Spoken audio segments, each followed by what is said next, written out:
हे दोस्तों, स्वागत है आपका द एकेडमी में पॉलिटी की इस सीरीज में। ये मेरा 8th लेक्चर है। इससे पहले के वीडियोस की लिंक मैंने नीचे डिस्क्रिप्शन बॉक्स में शेयर कर दी है। तो दोस्तों, अपन ने मेरे पिछले वीडियो में रेगुलेटिंग एक्ट के बारे में बात करी थी, तो आज अपन उसके बाकी के एक्ट के बारे में बात करेंगे। अगला एक्ट है act of settlement 1781, which is not so important. अब इसमें रेगुलेटिंग एक्ट की कमियों को दूर करने के लिए इस एक्ट का प्रावधान किया गया था। इस एक्ट के अनुसार कलकत्ता की सरकार को बंगाल, बिहार और उड़ीसा के लिए भी विधि बनाने का प्राधिकार प्रदान किया गया। आपको बस इसमें इतना ही याद रखना है, बाकी एग्जाम पॉइंट ऑफ व्यू से इतना इम्पोर्टेंट नहीं है। अब अपन अपने नेक्स्ट एक्ट के बारे में बात करेंगे, जो कि है पिट्स इंडिया एक्ट 1784। इसको पढ़ने से पहले अपन 2-3 फैक्ट के बारे में डिस्कस कर लेते हैं। इसमें क्राउन जो थे इस वक्त वो थे जॉर्ज थर्ड, और पीएम जो थे वो थे विलियम पिट्स द यंगर। इन्हीं के नाम पे ये एक्ट रखा गया। अब कारण क्या था ये एक्ट को लाने के लिए? तो 1773 की रेगुलेटिंग एक्ट की कमियों को दूर करने के लिए ये एक्ट लाया गया।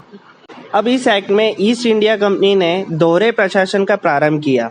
Work of east company were divided into 2 parts. व्यापारिक और राजनीतिक मामले अलग अलग किए गए।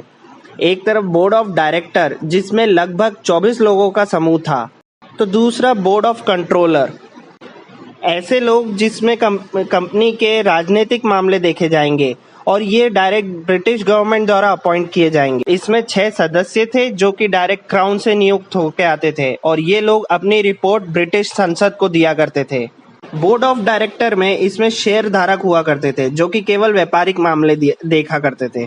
इस एक्ट में गवर्नर जनरल को वीटो की शक्ति प्रदान की गई और कोलकाता की कंपनी को राजधानी बनाया गया।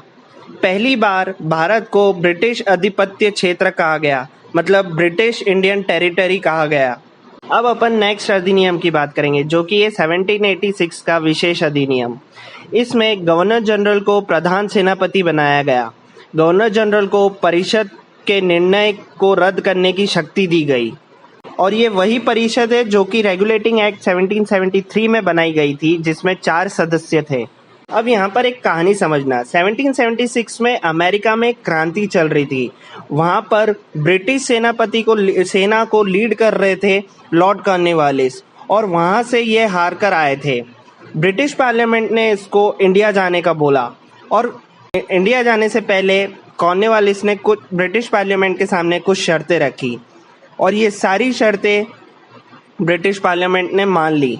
वो शर्तें ये थी कि सारे डिसीजन लेने की पावर मेरे पास हो, और किसी भी डिसीजन को अगर रद्द करना हो तो वो मैं कर सकूं। तो अब यहाँ से एक सवाल आता है कि किस गवर्नर जनरल को किस अधिनियम के तहत प्रधान सेनापति का अधिकार प्रदान किया गया? तो उसका आंसर है लॉर्ड कॉर्नवालिस। अब यहाँ से चार्टर एक्ट प्रारंभ होंगे। तो 1793 में अपना प्रथम चार्टर एक्ट आया, जिसमें ईस्ट इंडिया कंपनी के व्यापारिक और प्रशासनिक एकाधिकार को अगले 20 वर्षों के लिए बढ़ाया गया, और वेतन भारतीय राजस्व से देने की व्यवस्था की गई। ईस्ट इंडिया कंपनी के कुछ लोग जो भारत में काम कर रहे थे, उनको वेतन तो यहीं से मिल रहा था, पर इनके कुछ अधिकारी ब्रिटेन में भी काम कर रहे थे, तो उन लोगों को भी जो वेतन है वो भारतीय राजस्व में से ही मिल रहा था। अब इसमें नेक्स्ट पॉइंट बहुत इंपॉर्टेंट है, जो कि ये ईस्ट इंडिया कंपनी को व्यापारिक अनुमति प्रदान करने के लिए शक्ति मिली।